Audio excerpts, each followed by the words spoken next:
അവർ തന്നെ അതാണ് സൂചിപ്പിക്കുന്നത്. ബാബറി മസ്ജിദ് എടുത്തു പറഞ്ഞുകൊണ്ട് അവിടെ അസീം മുനീർ, പാകിസ്ഥാന്റെ പട്ടാള മേധാവിയുടെ പങ്കാളിത്തം ബാബറി മസ്ജിദ് ഉയർത്തുമ്പോൾ അവിടെ ആദ്യം വരുന്നത് അല്ലേ അസീം മുനീർ ആയിരിക്കും എന്ന രീതിയിലുള്ള പ്രസ്താവനകളും വരികയാണ്. അപ്പോൾ എന്താണോ പഹൽഗാം ഭീകരാക്രമണ സമയത്ത് ഈ ഭീകരരുടെ വാക്കുകളിലൂടെ ഉദ്ദേശിച്ചത് പാകിസ്ഥാൻ, അത് തന്നെ ഇപ്പോൾ പാക് സെനറ്റർമാരുടെ വായിൽ നിന്നും വരികയാണല്ലോ ശ്രീ ആരിഫ് ഹുസൈൻ.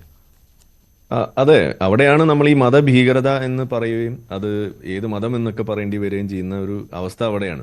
ഇതെല്ലാം കണക്ട് ചെയ്ത് കിടക്കുന്നത് ഇത്തരത്തിലുള്ള ഒരു സാധനത്തോട് കൂടിയിട്ടാണ്.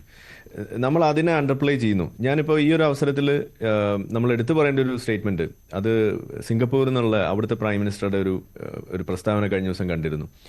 അത് അവരുടെ നാട്ടിൽ ഇത്തരത്തിലുള്ള കാര്യങ്ങൾ, അതായത് ഈ മൈനോറിറ്റി പൊളിറ്റിക്സ്, ഐഡന്റിറ്റി പൊളിറ്റിക്സ് ഒക്കെ എങ്ങനെയാണ് കുഴപ്പമുണ്ടാക്കുന്നത് എന്നത് സംബന്ധിച്ചിട്ടുള്ള ഒരു വാർണിംഗ്, അത് എല്ലാ രാഷ്ട്രീയ പാർട്ടികൾക്കും എല്ലാ മതങ്ങൾക്കും എന്നുള്ള രീതിയിൽ ഈ ഇസ്ലാമിക ഈ ഐഡന്റിറ്റി പൊളിറ്റിക്സ് കളിക്കുന്ന ആളുകൾക്ക് കൊടുത്തുകൊണ്ട് ആൾ പറയുന്ന ഒരു ജനറൽ സ്റ്റേറ്റ്മെന്റ് ആയിട്ട് കാണുകയാണ്. സത്യത്തിൽ നമ്മുടെ നാട്ടിൽ ഈ വിഷയത്തെ ഇതുപോലെ അഡ്രസ്സ് ചെയ്യപ്പെടാത്ത ഒരു വിഷയമാക്കി ഈ വശം പറയാതെ, ഇതിലെ യഥാർത്ഥ കാര്യങ്ങളെക്കുറിച്ച് പറയാതെ ഒളിപ്പിച്ച് നിർത്തുന്നതിന് വഴിവെച്ചത് എന്താണ്? അത് ഇതേ സാധനം തന്നെയാണ്, ഈ ഐഡന്റിറ്റി പൊളിറ്റിക്സ്. അതൊരു വലിയ വിഷയമാണത്. നമ്മൾ ഇനിയെങ്കിലും അത് അഡ്രസ്സ് ചെയ്തേ പറ്റുള്ളൂ.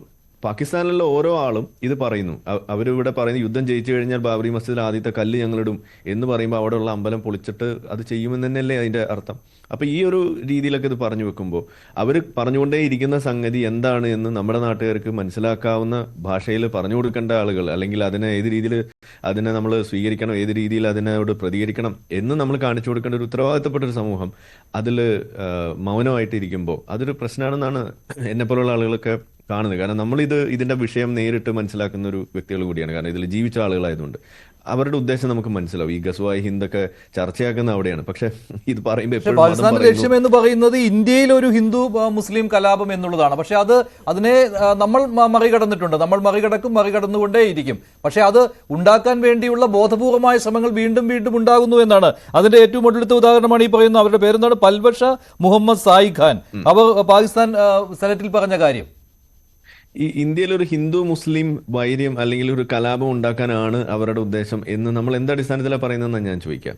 അങ്ങനെ ഒരു ഉദ്ദേശം അല്ല അവർക്കുള്ളത്. അതാണ് ഞാൻ പറയുന്നത്. കാരണം അങ്ങനെ ഒരു ഉദ്ദേശം ഉണ്ടായിരുന്നുണ്ടെങ്കിൽ ഒരു ഹിന്ദു മുസ്ലിം വൈര്യം ഉണ്ടാക്കി അതിന്റെ പേരിൽ ഒരു കലാപം ഉണ്ടാക്കാനുള്ള ഏറ്റവും അനുയോജ്യമായ അല്ലെങ്കിൽ അനുകൂലമായ ഒരു കാലഘട്ടം ഇവിടെ കഴിഞ്ഞു പോയിട്ടുണ്ട്. അന്ന് അവർക്കത് ചെയ്യാൻ കഴിഞ്ഞിട്ടില്ല. അന്ന് ഇവിടുത്തെ ഹിന്ദു മുസ്ലിം അടിച്ചിട്ടുമില്ല. ഇന്ന് ഈ നമ്മളെ വിഭജനാനന്തര ഒരു രാജ്യത്ത് ഇരുന്നിട്ട് നമ്മൾ ഇതിരുന്നിട്ട് ഇതിനു വേണ്ടിയിട്ടാണെന്ന് പറയുമ്പോൾ നമ്മൾ അതെങ്ങനെ വിശ്വസിക്കാന്നാണ് എനിക്ക് ചോദിക്കാനുള്ളത്. അങ്ങനെ എങ്ങനെ സാധിക്കാന്നാണ് ചോദിക്കുക. ഇന്നത്തെ ഇവിടെ ജീവിക്കുന്ന ഒരു സാധാരണ മുസ്ലിമിനെ കൊണ്ട് ഒരു ഹിന്ദുവിനെ വെറുപ്പിക്കാൻ എങ്ങനെ സാധിക്കും? സാധിക്കില്ല. പക്ഷെ അവർ അതിനുള്ള ശ്രമം നടത്തുന്നു.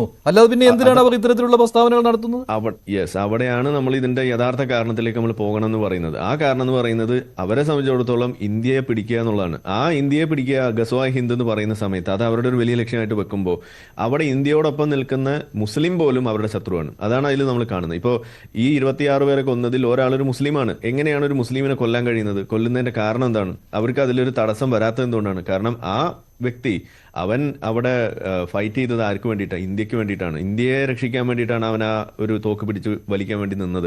അപ്പോഴാണ് അവന് വെടികൊള്ളുന്നത്. ഇവിടെ ചില മദ്രസകളിൽ അകത്തളങ്ങളിൽ പഠിപ്പിക്കുന്ന സാധനം എന്താണ്? ഇവിടെ ഇന്ത്യൻ സൈന്യത്തിൽ ചേരരുത് എന്ന് മുസ്ലിമിനെ പഠിപ്പിക്കുന്ന അവസ്ഥ വരെ ഇവിടെ ഉണ്ട്. ഇതാരെങ്കിലും ചർച്ചയാക്കിയിട്ടുണ്ടോ? എന്താണ് അവിടെ പറഞ്ഞു വെക്കുന്നത്? അങ്ങനെ നിങ്ങൾ ഇന്ത്യൻ പട്ടാളത്തിൽ ചേർന്നാൽ നിങ്ങൾ കാഫിറിന്റെ പട്ടാളത്തിലാണ്. നിങ്ങൾ കാഫിറിന്റെ പട്ടാളത്തിൽ ചേർന്ന് വെടിവെക്കേണ്ടി വരിക പാകിസ്ഥാനിയാണ്, പാകിസ്ഥാനി മുസ്ലിമാണ്. അങ്ങനെ വെടിവെക്കരുത്. എത്രയോ മുസ്ലിം സഹോദരങ്ങളുണ്ട് ശ്രീ ആരിഫ് ഹുസൈൻ. യെസ്, അതാ ഞാൻ പറയുന്നത്. ഇന്ത്യൻ മുസ്ലിങ്ങൾ അതിലുണ്ട്. എന്തുകൊണ്ടാണ്? അവർക്ക് ഇസ്ലാം അറിയാത്തതുകൊണ്ടാണ്. എന്നാൽ ഇസ്ലാം അറിയുന്ന ആളുകൾ ഈ പറയുന്ന സാധനം ചെയ്യുന്നുണ്ടോ? ഇല്ല. ഇപ്പൊ ഞാനടക്കം പണ്ടൊരു കാലത്ത് ഈ ഒരു സൈന്യത്തിൽ ചേരണമെന്ന സ്വപ്നം കൊണ്ട് നടക്കുമ്പോൾ എനിക്ക് പോലും കിട്ടിയിട്ടുള്ളൊരു നിർദ്ദേശമാണ് ഈ പറയുന്ന കാര്യം. ഇതൊരു സാധാരണ മുസ്ലിം കുടുംബങ്ങളിൽ, അകത്തളങ്ങളിൽ, മുസ്ലിം സെറ്റിംഗ്സിൽ, കൂടിയ മദ്രസകളിൽ, അതല്ലെങ്കിൽ ജിഹാദി ട്രെയിനിങ് കൊടുക്കുന്ന പോലെയുള്ള വേദികളിലെല്ലാം കൊടുക്കുന്നത്. നിങ്ങൾ യൂട്യൂബിൽ അടിച്ചു നോക്കി ഉസ്താദുമാർ ഇന്ന് പ്രസംഗിക്കുന്നതിന്റെ എത്ര പ്രസംഗം നിങ്ങൾക്ക് കിട്ടും. ഇതെല്ലാം ഇവിടെ നടക്കുന്നു. കാഫിറിന്റെ പട്ടാളത്തിൽ ചേരരുത് എന്ന് പറയുന്നത് ഒരു സ്റ്റാൻഡിങ് ഇൻസ്ട്രക്ഷൻ ആണ്. പക്ഷെ മുസ്ലിങ്ങൾ അതിൽ നിന്നൊക്കെ മറികടന്ന് അവർ മനുഷ്യന്മാരായിട്ട് ജീവിക്കുന്നുണ്ട്. അവർ ദേശസ്നേഹമുള്ള മുസ്ലിങ്ങളായതുകൊണ്ട് അവരത് വിലക്കെടുക്കുന്നില്ല. അതാണ് നമ്മൾ ഇതിനകത്ത് മനസ്സിലാക്കേണ്ടത്. അപ്പോൾ ഇത്തരത്തിലുള്ള പ്രശ്നങ്ങൾ ഇതിനകത്തുണ്ട് എന്ന് ഒരു മുസ്ലിമിനെ പറഞ്ഞ് ബോധ്യപ്പെടുത്താനുള്ള ഒരു പ്രഥമ വഴിയാണ് ഇത്. ആ വഴി നമ്മൾ ഉപയോഗിക്കാതെ നമ്മൾ ഇവിടെ അത് വീണ്ടും ഹിന്ദു മുസ്ലിം വൈര്യം ഉണ്ടാക്കാനാണെന്ന് പറഞ്ഞത് വഴി തെറ്റിക്കുന്നു എന്നാണ് ഞാൻ എപ്പോഴും പറയുന്നത്.